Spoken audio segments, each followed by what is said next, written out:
Will King Charles risk meeting Harry, or shut the door once again? Is Meghan's next TV move a stunning betrayal waiting to explode? And why is Prince Andrew bracing for yet another transatlantic shock? The answers lie in Scotland, where the royals' happy summer hideaway may turn into their biggest nightmare yet. The British royal family has entered a summer unlike any other. Scotland, once hailed as the Windsors' happy place, now feels more like a stage for intrigue, secrets, and high-stakes maneuvers. Behind the misty walls of Balmoral, far from London's relentless press, a dangerous calculation unfolds. On one side stands a monarch weakened by illness. On the other, a prince who abandoned the fold but now returns, carrying baggage heavier than any suitcase. Prince Harry is coming back. Officially, the reason is noble. Well Child, a children's charity he has long supported. But nobody is fooled. His return raises the most perilous question of King Charles's reign. Will the king risk meeting his son? This is no ordinary family reunion. It is a wager played under the cold eye of history. Charles is still receiving treatment for cancer. Every handshake is a risk. Every meeting, a gamble. And in the Windsor world, the stakes are never simply personal. If Charles embraces his son, he may comfort the family. If he refuses, he will be painted as a heartless monarch. Either way, the crown bleeds. But the danger is larger than a father and son. A duchess in California is packaging betrayal into episodes. A disgraced brother is hiding in the Scottish shadows. A palace in London is devouring millions in taxpayer pounds while standing empty. And looming over it all, the ghost of Diana threatens to rip the family apart once more. This is the risky reunion. And it may be the gamble that breaks the crown. King Charles is ill. Not tired, not fragile, ill. His treatment has reshaped his life. Shorter schedules, fewer public events, a body that no crown can shield. Each wave to the crowd is carefully measured, each smile hides fatigue. Behind palace walls, aides whisper that the monarch is weaker than he wants the world to know. And yet, into this fragile moment comes his greatest risk. His youngest son, Prince Harry. The last time Charles and Harry saw each other was nearly 18 months ago, and the encounter was almost comically brief. Charles had just revealed his cancer diagnosis. He asked Harry not to fly over, fearing infection during the early stages of treatment. Harry came anyway. They met for minutes, exchanged words stiff enough to chill the room, and then Charles left for Sandringham. Blink, and you would have missed it. Reconciliation? Hardly. It looked more like a drive-through counseling session than a family reunion. Now, the stakes are higher. Charles remains under treatment, his immune system fragile. A single hug could bring real danger. But the greater fear is not medical. It is political. It is reputational. Because Harry has a history. Private conversations one day, headlines the next. For the palace, the danger doesn't arrive with daggers. It arrives with microphones. Advisors remember all too well what happened last time Harry was handed a platform. He told the BBC his father doesn't speak to him. He speculated, almost casually, about how much time the king might have left. To Harry, maybe a moment of honesty. To the palace, it was salt poured into an open wound. Who needs enemies when your son gives eulogy rehearsals live on national television? So the dilemma is cruel. To meet would be humane, even tender. To refuse would look cold, unfeeling, heartless. Both paths carry danger. A father's instinct collides with a monarch's responsibility. And in the Windsor world, even silence can be lethal. This is the gamble. To embrace Harry is to risk humiliation. To reject him is to risk condemnation. Either way, history will remember the choice. Harry does not fight with blades. He fights with interviews. His sword is public confession. It began with memoirs and talk shows dressed up as therapy. Spare was sold as a healing journey, yet every page carried accusations. A jealous brother, an indifferent father, a palace full of cold courtiers. Podcasts offered candor, but candor always came with a target. Each revelation struck like a dagger at his family's credibility, their privacy, their unity. And then came the BBC interview. Harry said it plainly. His father does not talk to him. Not whispered in private, not to a therapist, but declared to millions. And then, the shrapnel speculating about how long the king might live. A son's concern? Perhaps. But to the family, it sounded like a public obituary rehearsal. This is what makes reconciliation nearly impossible. Harry insists he wants peace. But peace is impossible when every conversation can be converted into content. Courtiers have a phrase for it, the Harry problem. Not because he is violent, but because he is viral. Every private moment risks becoming tomorrow's segment on morning television. Imagine being Charles. Every embrace is a potential leak. Every whispered word might be transcribed by a source close to the Sussexes. Even meetings themselves collapse under the weight of logistics. Where to meet, how long to meet, who else is in the room, who can spin it afterward. The planning resembles war strategy more than family reunion. This is the paradox of Harry's voice. He says he was silenced in the palace, that he lost his voice. Outside it, he has never stopped talking. And the more he speaks, the less he is heard at home. Every revelation builds a wall thicker than the last. The knife Harry wields is not hidden. It gleams under the spotlight. Not whispered, but broadcast. Not subtle, but scripted. A son's words cut deeper than any enemy's. Family Therapy, now streaming wherever you get your content. Balmoral. For generations, it has been painted as the family's sanctuary. Bought by Queen Victoria in the 19th century, adored by Elizabeth II, remembered by her grandchildren as her happy place. A landscape of Highland walks, horses, and Philip's legendary barbecues. A place where the monarchy could pretend, for a few months, that it was ordinary. But in 2025, Balmoral feels less like a retreat and more like a fortress. Every August, the Windsors migrate north. William and Catherine arrive with their children. Extended cousins follow. Even newcomers like Harriet Spurling, Peter Phillips's fiancée, are tested in what's known as the Balmoral test. Can you blend in with tweed jackets, soggy picnics, and countryside awkwardness? Can you survive the rituals of muddy boots and multiple outfit changes without offending the crown? Tradition makes it sound charming. But the modern Balmoral test is harsher. It isn't about whether you ride horses or carve pheasants. It's whether your presence destabilizes the family. And no one embodies that risk more than Harry. Because Balmoral may be vast and remote, but privacy there is an illusion. Who shows up at church is noted. Who stays hidden at the lodge is noted. Even silence becomes a headline. Catherine's hair looked lighter one Sunday, and tabloids erupted with speculation about dye jobs and reinventions. Imagine the frenzy if Harry were spotted stepping into the chapel alongside his father. And then there is Andrew. He has been here too, tucked away in Cragowan Lodge, the small stone house Elizabeth once adored.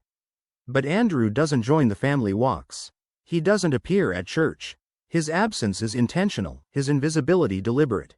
Presence would be poison, for even in the Highlands, scandal follows him like fog. Balmoral is no fairy tale castle now. It is a fortress where Charles controls the script. How long meetings last, where they happen, whether Harry stays a day or is ushered out within hours. For Harry, Balmoral is not a welcome home. It is probation. And while the Highlands strain under secrecy, across the Atlantic another stage is already broadcasting. Meghan Markle, in California, is reinventing puff pastry as revolution. And every episode she films adds new fuel to the fire her husband is walking back into. Balmoral may be a fortress, but Netflix makes sure the walls are never high enough. Across the Atlantic, in the manicured hills of Montecito, the Sussex brand is alive and streaming.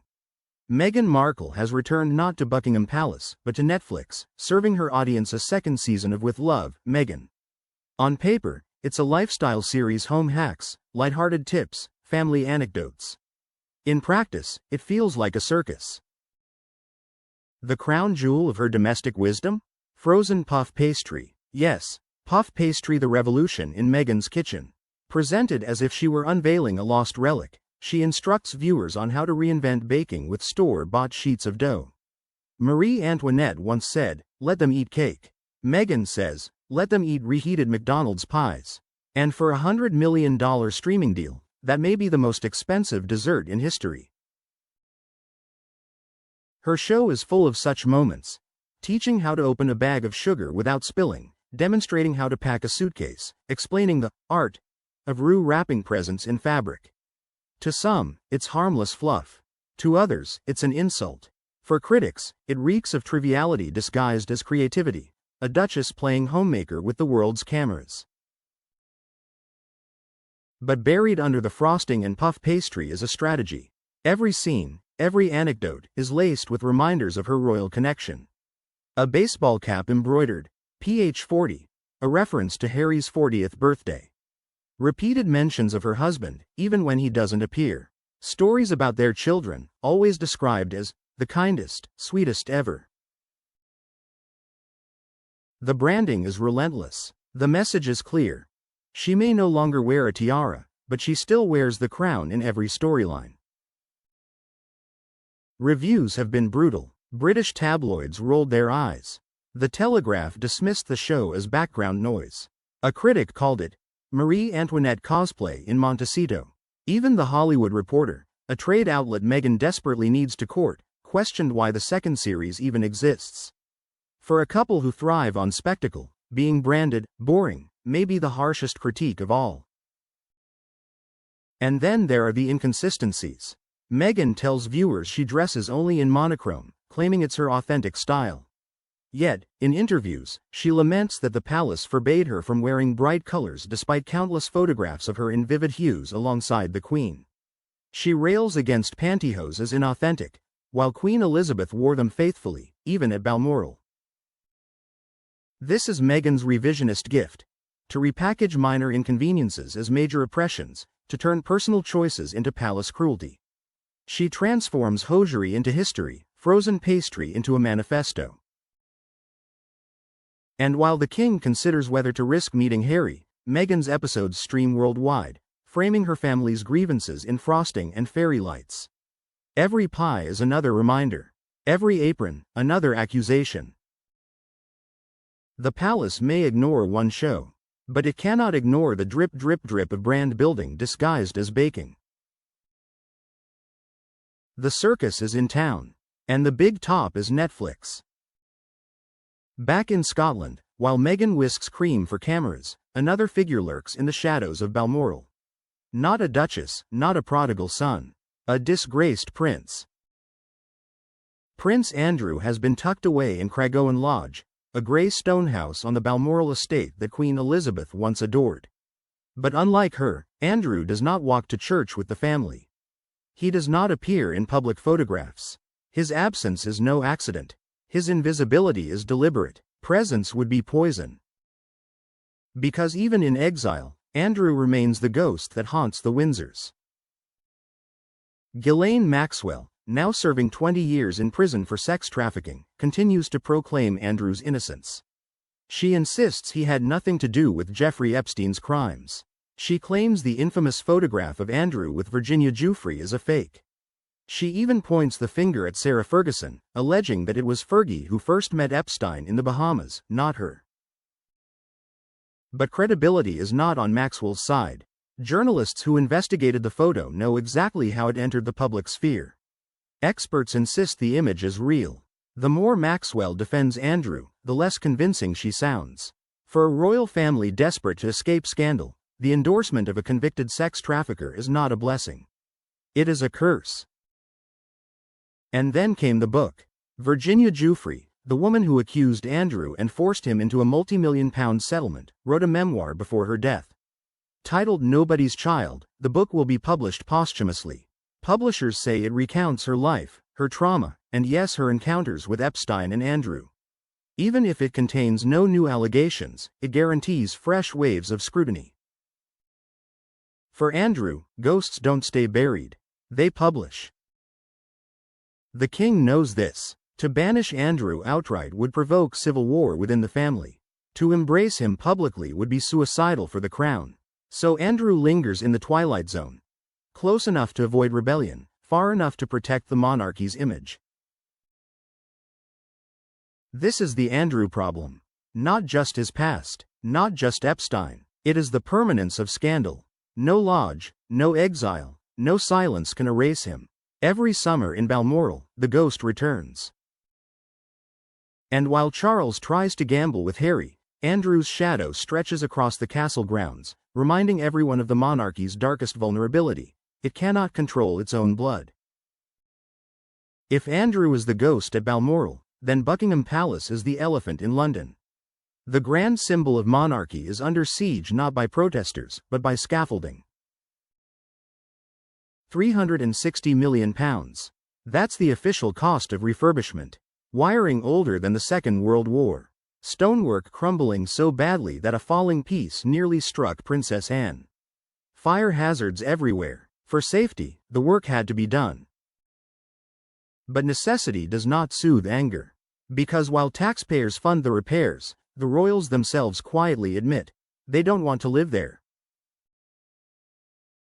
King Charles has long preferred Clarence House. He has no desire to move into Buckingham once renovations are complete. Prince William has gone further, vowing he will never live there, even as monarch.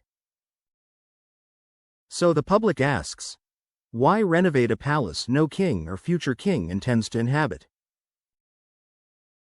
Critics call it insulting. If you won't live like a king, one commentator wrote, why should taxpayers pay to guard an empty palace?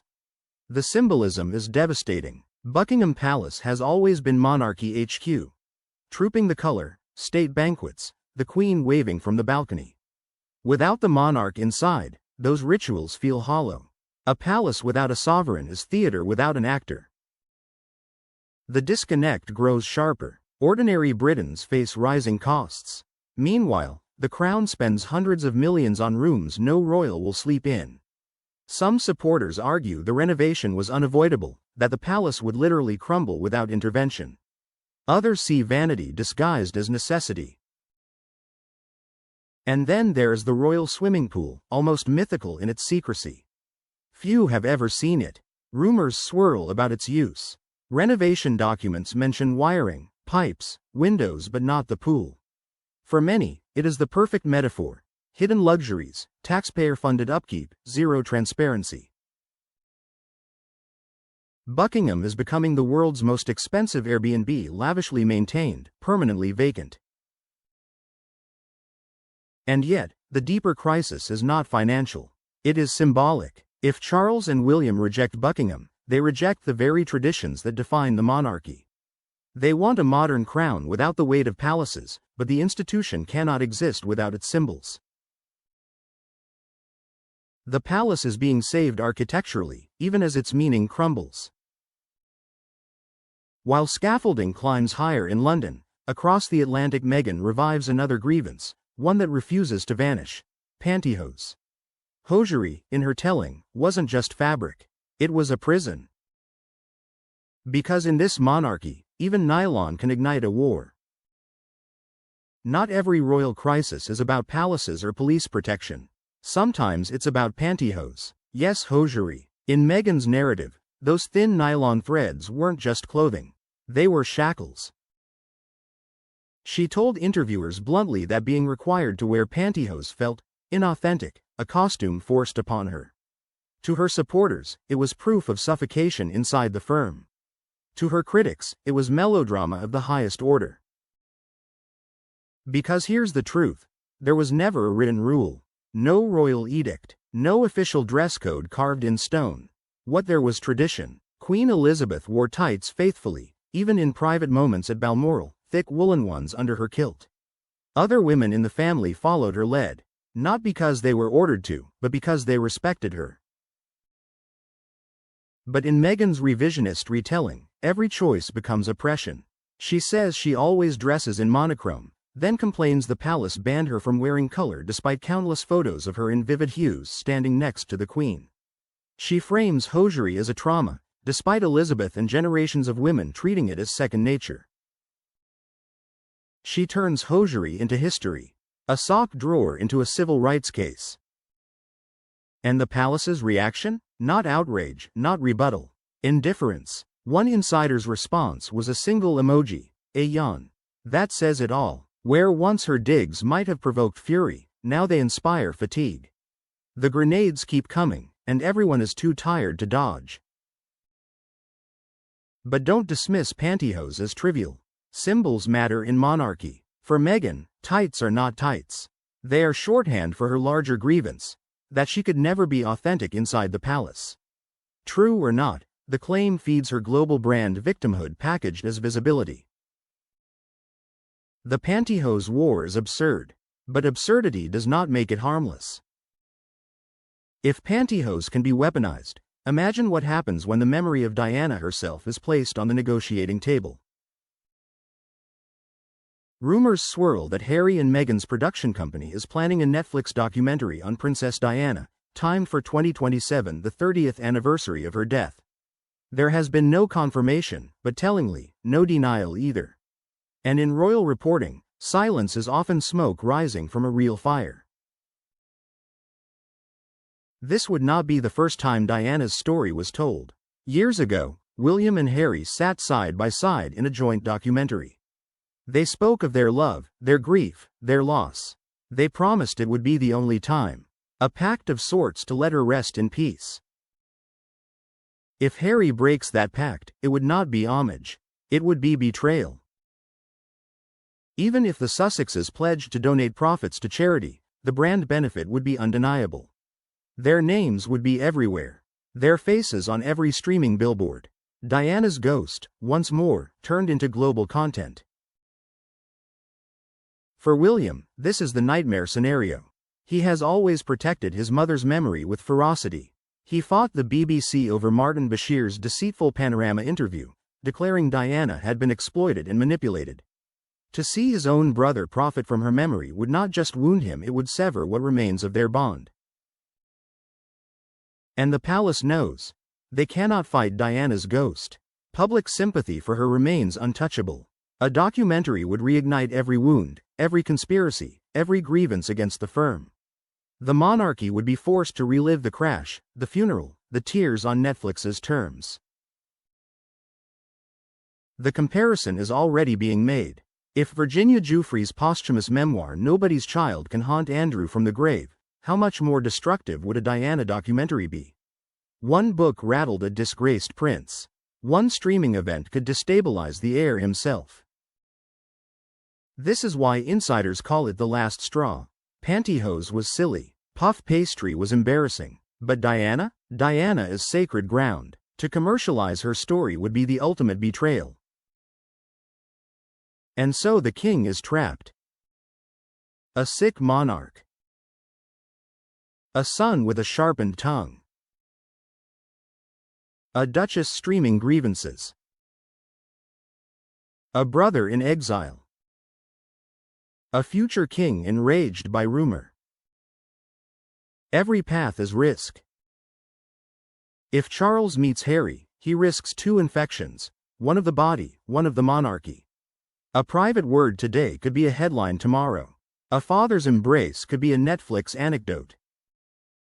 If Charles refuses, he risks being branded cold and heartless. King snubs son is a headline already drafted. Indifference reads as cruelty, and cruelty cracks the crown. This is the Windsor equation. Meet and lose, or refuse and lose. A monarchy that once survived abdications and divorces is now undone by microphones and memoirs. Courtiers draft endless scenarios. Neutral ground in London? Too visible. Balmoral? Too intimate. Clarence House? Too private. Each option collapses under the weight of logistics and leaks. Planning a family reunion has become war strategy. For Charles, the choice is more than political. He is not only king. He is father. He is patient. To embrace Harry is to risk illness.